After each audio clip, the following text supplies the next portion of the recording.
Ça pose problème.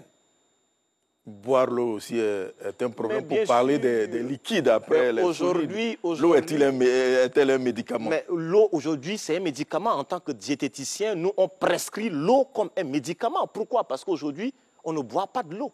Vous savez, la formule même pour calculer simple la quantité d'eau à boire, c'est 1 kg pour 40 ml d'eau. Malheureusement, aujourd'hui, à peine il boit 1 à 2 verres d'eau, il pense qu'il a déjà tellement bu.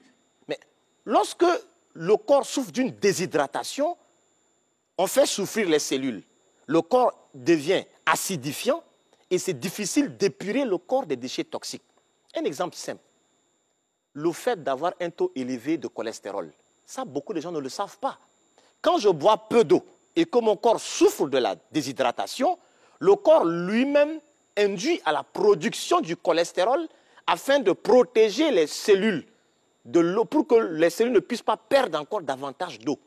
Donc, si tu souffres de l'hypercholestérolémie et puis tu ne bois pas encore de l'eau, tu te fais doublement mal.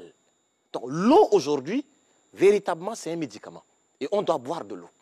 Finalement, pour un homme, quelle est la quantité d'eau recommandée par jour? Alors, si tu pèses 60 kilos, ben, tu dois boire autour de 2,4 litres d'eau.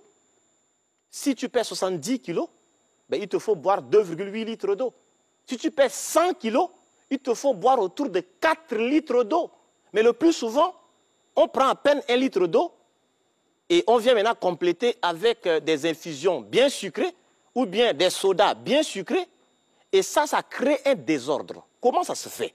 Vous savez, quand on a soif et qu'on boit de l'eau, l'eau ne fait pas appel aux enzymes pour permettre de métaboliser cela.